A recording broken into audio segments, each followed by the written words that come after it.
Herkese merhabalar. Kanalıma ve mutfağıma hoş geldiniz. Bugün sizlere daha önce hiç yapmayanların bile kolaylıkla yapabileceği, lezzet garantili, tam ölçülü bir aşure tarifi vereceğim. Sizleri çok bekletmeden hemen tarife geçiyor ve keyifli seyirler diliyorum.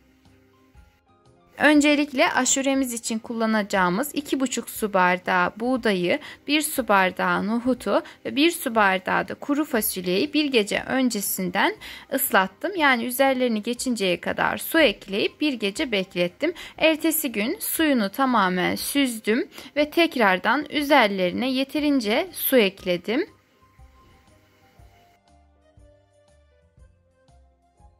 Daha sonra ise her üçünü ocağa alıp orta ateşte kaynatalım.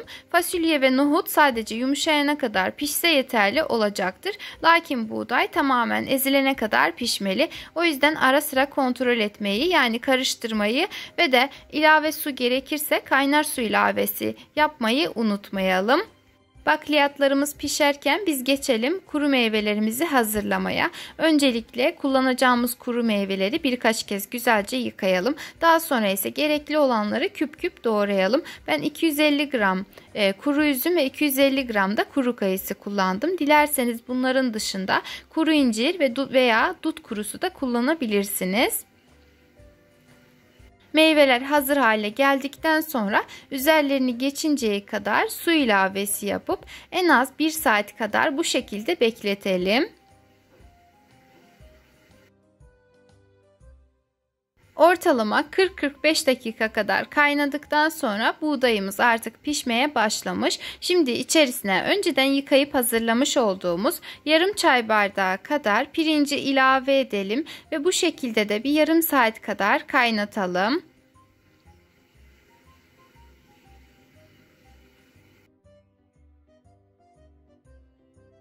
Pirinçle birlikte de yeterince kaynadıktan sonra önceden kabuklarını soyup doğrayıp hazırlamış olduğumuz 2 adet elmayı da üzerlerine ilave edelim.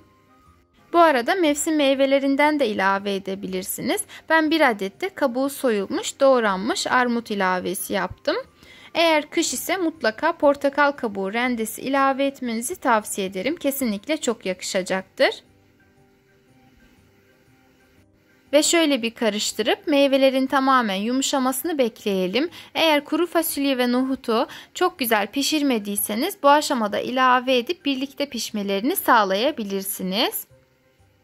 Bu arada buğdaya diğer malzemelerden herhangi birini ilave ettikten sonra, yani mesela ilk pirinci ilave etmiştik. Pirinçten sonra mutlaka aralıklı olarak sürekli bir şekilde karıştırmalıyız. Aksi takdirde tenceremizin dibi tutabilir.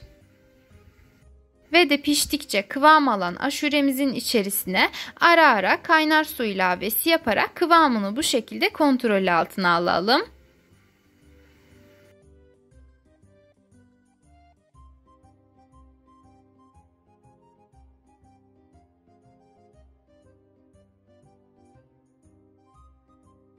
Aşuremiz kaynamaya devam ederken şöyle bir kontrol edelim. Eğer meyveler tamamen yumuşamışsa şimdi geriye kalan tüm malzemeleri de ilave edelim. Öncelikle önceden doğrayıp suya bırakmış olduğumuz kuru kayısıları ve yıkayıp yine suda bekletmiş olduğumuz kuru üzümleri suyuyla birlikte ilave edelim. 1 su bardağı kadar kavrulmuş suda bekletilmiş fındık ilave edelim. Bu arada malzeme listesinin tamamını açıklama kısmından görüntüleyebilirsiniz. Ve de önceden haşlayıp kabuklarını soymuş olduğumuz beyaz nohutları ilave edelim. Eğer kabuklarını soymazsanız aşurenizin kalitesini düşürebilir. O yüzden haşladıktan sonra kabuklarını soymanızı tavsiye ederim. Ve de haşlamış olduğumuz kuru fasulyeleri de ilave edip aşuremizi şöyle bir karıştıralım.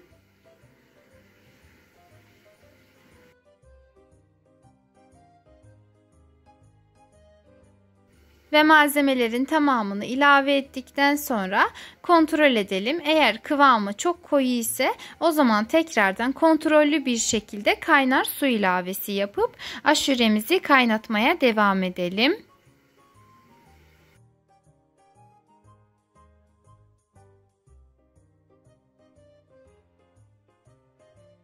Ortalama 10-15 dakika kadar kaynattıktan sonra aşuremize damak zevkimize göre şeker ilavesi yapalım. Genellikle tariflerde en az 3-4 su bardağı kadar şeker ilave yapılması gerektiği söylenilse de ben sadece 1,5 su bardağı şeker ilave ederek yeteri tatlılığa ulaştığımı düşündüm. O yüzden sizlere de kendi damak zevkinize göre ilave etmenizi tavsiye ediyorum.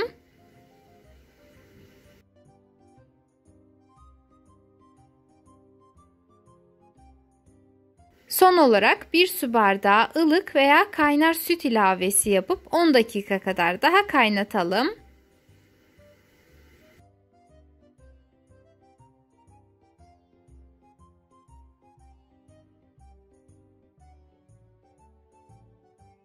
Artık neredeyse aşuremiz hazır oldu. Bekledikçe kıvamı çok daha koyulaşacaktır. Bana göre bu kıvam ideal ama sizler isterseniz kıvamını kaynar su ile bir tık daha seyreltebilirsiniz. Ve aşuremiz piştikten sonra ocağı kapatıp 10 dakika kadar dinlendirelim. Yeterince dinlenen aşuremizi servis kaplarına pay edelim.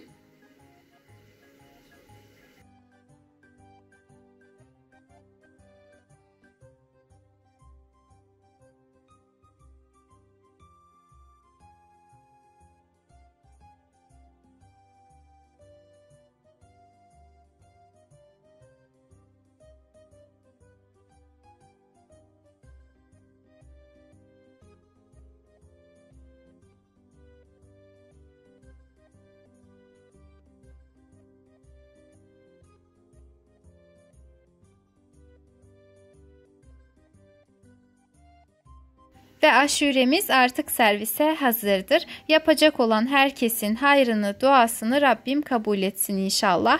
Umarım tarifimi beğenmişsinizdir. Eğer beğendiyseniz bana destek olmak adına videomu beğenebilir, emoji dahi olsa yorum bırakabilir. Hatta aşağıdaki paylaş butonuna tıklayarak isterseniz sosyal medya hesaplarınızda, isterseniz de WhatsApp hesabınızda tarifimi sevdikleriniz ve ailenizle paylaşabilirsiniz. Bir sonraki videolu tariflerimden haberdar olmak için kanalıma ücretsiz bir şekilde abone olarak bildirim zilini tüm olacak şekilde etkinleştirmeyi unutmayın. Kendinize çok iyi bakın. Allah'a emanet olun.